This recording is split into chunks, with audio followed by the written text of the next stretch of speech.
Hello guys, j'espère que vous allez bien aujourd'hui. Précédemment, nous avons vu quelle était l'importance de la mission.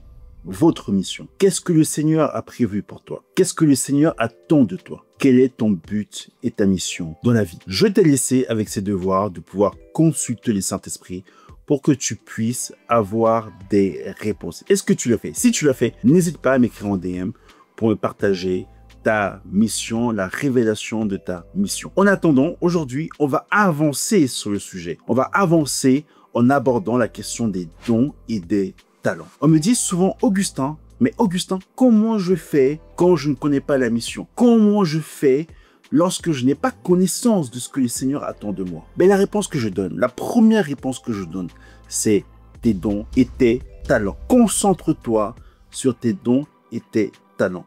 1, il faut les identifier. 2, il faut être capable de les développer. Donc aujourd'hui, on va entrer dans la parabole des dons et des talents pour mieux comprendre ce sujet, mieux comprendre ce que Dieu attend de vous. Est-ce que tu es prêt? Allez, on y va. Prenons Matthieu 25, verset 14. Est-ce que tu es prêt? Il en sera comme d'un homme qui, partant pour un voyage, appela ses serviteurs et leur remit ses biens. Accroche-toi. Il donna 5 talents à l'un, 2 à l'autre, mais 1 au troisième. À chacun selon sa capacité et il partit. Je reprends. Il donna 5 talents à l'un, 2 à l'autre et 1 au troisième, à chacun selon sa capacité. Et à les uns et à les autres. Aïe, aïe, aïe, aïe, aïe. Ah, j'ai dit un truc de fou là, je pense. Et à les uns et à les autres. C'est pas moi qui le dis, c'est la Bible qui le dit. Je reprends. Il donna 5 talents à l'un, 2 à l'autre et 1 au troisième, à chacun selon sa capacité. Donc, ce qui veut dire que, en réalité, on n'a pas tous les mêmes capacités. Mais ça, c'est le point 2. Le point 1, c'est qu'on a tous des dons et des talents. Donc, les dons et les talents que le Seigneur nous a mis sont mis en nous selon notre capacité. Et on a juste un objectif, un devoir, c'est de les développer pour que des fruits en sortent. Pour que des fruits en sortent. Donc, s'il a donné 5 capacités au premier, c'est qu'il savait que le premier avait cette capacité de développer ses talents. S'il a donné 2 au deuxième, c'est qu'il savait à quel point le deuxième pouvait également développer. Et qu'un au troisième, bon, j'ai envie de dire qu'il voulait juste le tester. Ok? Mais il en avait déjà un, c'est déjà très bien. Merci Seigneur. Ensuite, évidemment, vous connaissez la parabole. Donc, il rentre, il revient de son voyage. Et là, on compte les brebis après la balade. Que se passe-t-il? Le premier a multiplié par 2 ses talents. Donc, il se retrouve avec 10 talents à la fin. Le deuxième, pareil, il multiplie par 2 ses talents. Il se retrouve avec 4 talents. On voit que entre 10 et 4, il y a quand même une différence. C'est que le premier était capable de gérer ses 5 talents pour les multiplier jusqu'à 10. Le deuxième était capable de gérer ses 2 talents pour les multiplier jusqu'à 4. Le troisième, qu'est-ce qu'il a fait? Le troisième, il a caché son talent. Il n'a pas développé son talent. Il a eu peur.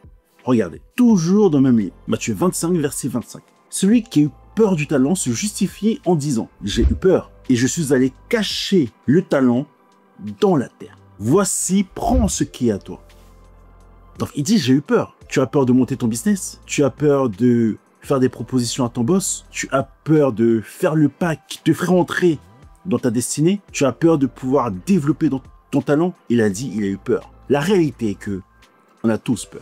La réalité est que quand on a écho et quand on réalise quels sont nos dons et nos talents, la réalité est que pour les développer, c'est dur. Ça demande une énergie, ça demande une inspiration, ça demande une créativité et une capacité.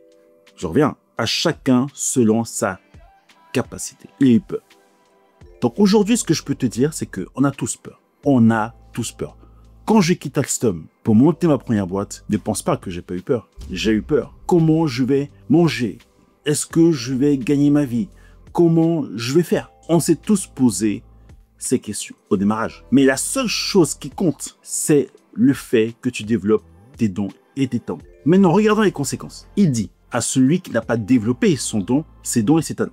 Donc, son talent qu'il avait. Le Seigneur dit, ôtez-lui donc le talent et donnez-le à celui qui a les 10 talents. Le message est clair, c'est que tu es sur cette terre pour une mission précise. Tes dons et tes talents doivent développer des fruits qui te permettront de pouvoir avoir de l'impact, donc d'entrer dans ta mission. Là, une des conséquences, évidemment, lorsqu'on ne développe pas ses dons et ses talents, la Bible dit, car on donnera à celui qui a, et il sera dans l'abondance. Car on donnera à celui qui a, donc qui a déjà, et il sera dans l'abondance. Donc là, typiquement, le mec qui a développé ses 10 talents, on va lui ajouter des talents, parce qu'il est déjà dans l'abondance, et il sera encore plus dans l'abondance. Mais à celui qui n'a pas, on notera même ce qu'il a. Donc c'est-à-dire que la personne qui a un talent, c'est dingue, c'est très fort.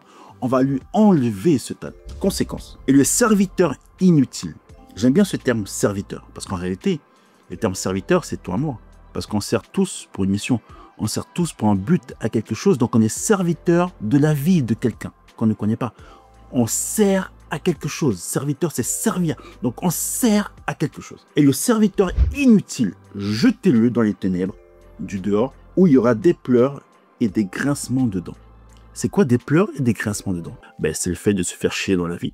Tout simplement d'être triste, d'avoir des pensées négatives, de se demander pourquoi on est là, de ne pas kiffer sa vie. La morosité de la vie. Pourquoi? Parce que quand on développe ses dons et ses talents, on développe un but, une quête, une envie, de l'énergie. Donc, pour que tu ne sombres pas dans cette morosité de la vie, développe tes dons et tes talents pour que tu puisses être une aide, un support et surtout un serviteur utile pour quelqu'un d'autre que tu connaisses ou que tu ne connaisses pas. Donc, c'est-à-dire que parce que le Seigneur t'a prédestiné à faire quelque chose, je vous ai partagé ce sujet de la prédestination, de la destinée, de la mission, parce que le Seigneur t'a prédestiné à faire quelque chose.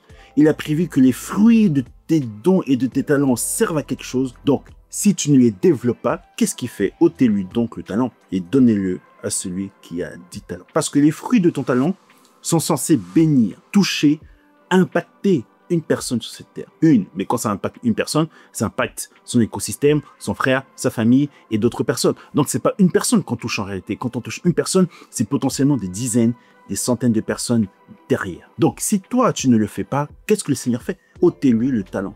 Il enlève le talent. Il lui donne à une personne qui a compris qu'elle doit se mettre en posture pour servir le Seigneur, d'une, de deux, pour avoir de l'impact pour le Seigneur. Et donnez-le à celui qui a 10 talents. C'est un peu choquant quand même. Donc là, on voit clairement que la personne qui est déjà prospère, le Seigneur ôte le talent à une personne qui est moins prospère, si ce n'est pauvre, pour donner ce talent à une personne qui est déjà très prospère. Ôtez-le ce talent et donnez-le à la personne qui a 10 talents. Parce que la personne qui a 10 talents sait comment multiplier ses talents. Sait comment avoir du fruit. C'est capital. C'est capital. Donc aujourd'hui, je t'invite, d'une part, à faire cet exercice. Quels sont mes dons et mes talents? Et souvent, et ça répond à la question, mais Augustin, je ne connais pas mon couloir. Augustin, tu m'as dit, oui, domine ton couloir, sois le champion de ton couloir, connais ta mission. Augustin, je ne connais pas mon couloir. Mais le premier élément que je peux te dire aujourd'hui, c'est que tu connais tes dons et tes talents. Si tu es un excellent communicant, commence par ça. Si tu sais coudre, commence par ça. Si tu es bon sportif, commence par ça. Si tu sais réfléchir, commence par ça, etc., etc., etc. Et quand tu commences par ça, tu y mets un esprit d'excellence. Tu y vas, tu les développes en prenant conscience qu'en réalité, tu n'as pas d'autre choix que de les développer. Et j'ai envie de te dire que dès lors que tu as connaissance de tes dons et de tes talents, dès lors que tu as connaissance de ta mission, ça devient une réelle responsabilité. Parce que quand on ne connaît pas ses dons et ses talents, quand on ne connaît pas sa mission, on peut se cacher derrière. En se disant, ouais, je ne connais pas, c'est pour ça que 5 ans passent, 10 ans passent, 15 ans passent, 20 ans passent, on peut se cacher derrière. Mais dès lors que tu as connaissance de tes dons et de tes talents et de ta mission, tu n'as pas d'autre choix parce que c'est une responsabilité. Une réelle responsabilité parce que les fruits de ces dons et de ces talents auront un impact chez d'autres. Donc aujourd'hui, je t'invite à pouvoir, d'une part, faire cet exercice, de te dire dans quoi je suis bon, quelles sont mes qualités, quels sont mes dons et mes talents, et de pouvoir accélérer sur ces dons et sur ces talents. Je reprends mon exemple. Bon, j'ai fait de belles études, c'est vrai, ok. Donc j'étais plutôt bon dans cet aspect du fait de réfléchir avec sa tête. J'ai fait des études dans la supply chain et j'ai vite réalisé que dans la supply chain, il y avait des manques. J'ai accéléré dans la supply chain. J'ai mis ma capacité à pouvoir réfléchir, innover, à pouvoir mettre de l'énergie, être courageux dans le secteur de la supply chain. Et je me suis aussi découvert que, au passage, j'étais plutôt pas mal bon communicant. Donc, typiquement, par exemple, on accélère sur ça. On va faire des cours. On prend des cours pour être un meilleur communicant. Pourquoi?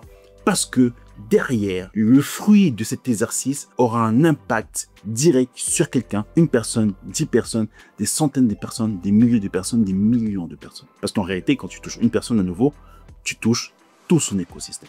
Donc aujourd'hui, je t'invite à prendre conscience que tu n'as pas d'autre choix que de développer tes dons et tes talents. De deux, parce que il a donné en fonction des capacités. Surtout, tu as un truc à pas faire, c'est jalouser ton copain, c'est jalouser ton prochain. On n'a pas la même course, on n'a pas la même destinée, on n'a pas du tout la même mission. Ce qui compte, c'est que chacun puisse se concentrer sur ses dons, ses talents, sa mission et donner le meilleur de soi-même. Fais cet exercice et tu verras que tu seras un champion. Et parce que tu vas identifier tes dons et tes talents, si tu ne les connais pas, demande à tes parents, à tes collègues, demande à ton manager, demande à tous ceux qui t'entourent dans quoi je suis bon, dans quoi tu me vois. Parce que déjà, je sais qu'au fond, tu le sais déjà. Va chercher cette confirmation, travaille ça, accélère sur ce sujet et tu verras, tu seras un champion. Je te dis à très vite, c'est ton deuxième devoir et n'hésite pas à le faire. Envoie-moi ta transformation par commentaire et j'attends impatiemment tes retours. À nouveau, travaille tes dons, travaille tes talents pour que derrière, tu puisses rapidement entrer dans ta mission. Je te dis à très vite.